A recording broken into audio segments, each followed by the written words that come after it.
Assalamualaikum warahmatullahi wabarakatuh. Perkenalkan, nama saya Rizka Damayanti.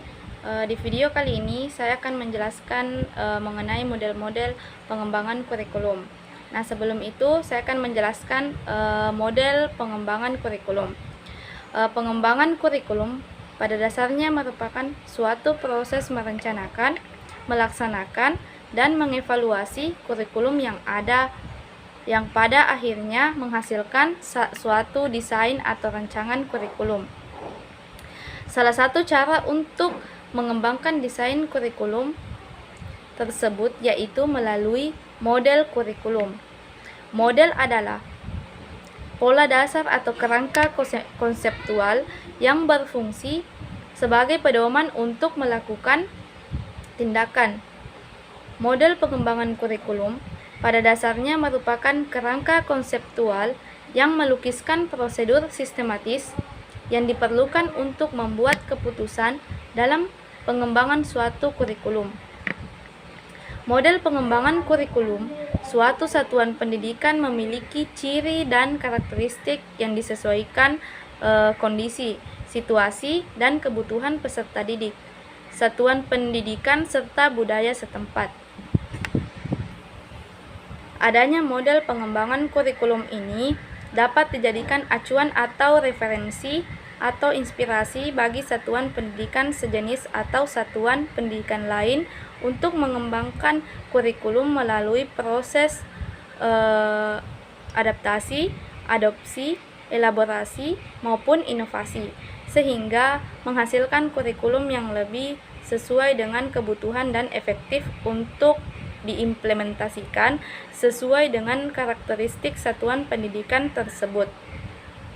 Nah, kenapa seorang guru itu perlu memahami model-model dalam pengembangan kurikulum?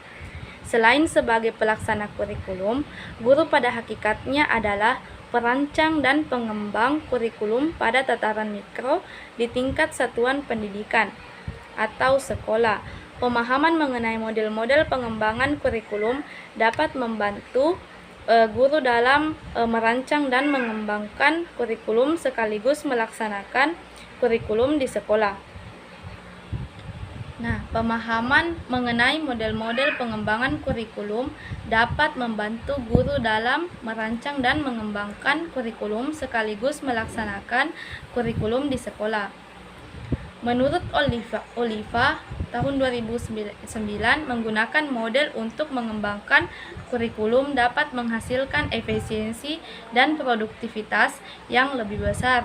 Dengan mengkaji model pengembangan kurikulum, kita dapat menganalisis tahapan penting dalam proses pengembangan kurikulum tersebut.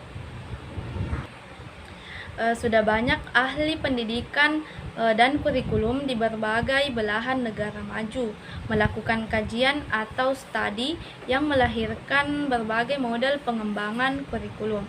Sebagai bukti dari hasil kajian tersebut, banyak sekali terbitan atau publikasi baik dalam bentuk buku maupun jurnal ilmiah dan bentuk publikasi lainnya yang dapat dijadikan bahan rujukan dalam pengembangan kurikulum di Indonesia. Nah, adapun model yang pertama yaitu Ralph W. Tyler menggambarkan model pengembangan kurikulum yang dikenal dengan sebutan The Tyler Rationale. Dengan urutan langkah pengembangan dimulai dari perumusan tujuan pendidikan yang akan dicapai, penetapan pengalaman belajar peserta didik, pengorganisasian atau pengaturan pengalaman belajar dalam proses pembelajaran, dan evaluasi mengenai keefektifan pengalaman belajar terhadap pencapaian tujuan. Nah, yang kedua, model George A. Buchem memformulasikan 5 langkah pengambilan keputusan dalam pengembangan kurikulum yang dimulai dari menetapkan lingkup lokasi yang akan dijadikan tempat uji coba untuk mengembangkan kurikulum, menentukan pihak-pihak yang akan dilibatkan dalam pengembangan kurikulum, menentukan organisasi dan prosedur pengembangan kurikulum, mengimplementasikan kurikulum, dan diakhiri dengan mengevaluasi kurikulum setelah semua kebutuhan untuk kepentingan implementasi kurikulum sudah terpenuhi dan sudah dapat dilaksanakan. Nah, yang ketiga, J. Galen, Saylor, dan kawan-kawan mengadopsi pendekatan administratif untuk mengembangkan suatu kurikulum yang secara spesifik dimulai dengan penetapan tujuan umum dan tujuan khusus, dilanjutkan dengan aktivitas mendesain kurikulum, implementasi kurikulum, dan evaluasi kurikulum. Nah, model yang kelima yaitu Hilda Taba menggunakan pendekatan induktif dalam pengembangan kurikulum yang merupakan urutan logis 8 langkah, dimulai dari mengidentifikasi sejumlah kebutuhan yang akan membentuk rencana suatu unit kurikulum, dilanjutkan dengan merumuskan tujuan khusus, memilih konten kurikulum, mengorganisasi konten kurikulum, memilih pengalaman belajar, mengorganisasikan pengalaman belajar, melakukan evaluasi untuk menentukan apakah tujuan khusus telah tercapai, mendiagnosis rencana kurikulum, dan menilai perubahan perilaku peserta didik, dan diakhiri dengan melakukan pengecekan terhadap keseimbangan dan urutan isi kurikulum.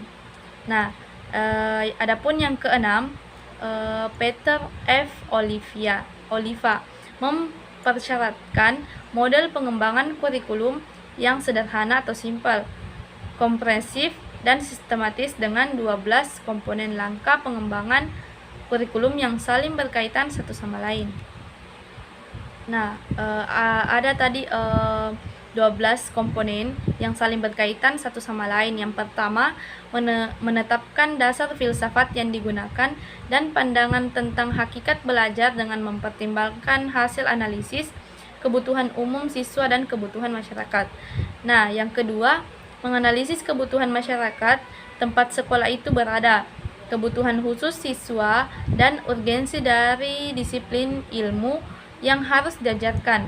Nah, yang ketiga, merumuskan tujuan umum kurikulum yang didasarkan kepada kebutuhan seperti yang tercantum pada langkah sebelumnya. Nah, yang keempat, merumuskan tujuan khusus kurikulum yang merupakan penjabaran dari tujuan umum kurikulum. Nah, yang kelima, mengorganisasikan rancangan implementasi kurikulum. Yang keenam, menjabarkan kurikulum dalam bentuk perumusan tujuan umum pembelajaran. Yang ketujuh, merumuskan tujuan khusus pembelajaran. Yang kedelapan, menetapkan dan menyeleksi strategi pembelajaran yang dimungkinkan dapat mencapai tujuan pembelajaran. Yang kesembilan, menyeleksi dan menyempurnakan teknik penilaian yang akan digunakan. Yang kesepuluh, mengimplementasikan strategi pembelajaran. Yang kesebelas, mengevaluasi pembelajaran. Dan yang terakhir atau yang ke-12, mengevaluasi kurikulum. Nah, adapun model yang terakhir yaitu John D. MC. Neil mengemukakan tinjauan lain mengenai kurikulum yang secara konseptual dapat dibedakan menjadi 4 macam model kurikulum, yaitu model subjek akademik, humanistik, rekonstruksi, sosial, dan teknologis. Baik, itulah pemaparan dari saya mengenai model pengembangan kurikulum. Lebih dan kurangnya mohon dimaafkan. Billahi fisabilil haq fastabiqul khairat. Wassalamualaikum warahmatullahi wabarakatuh.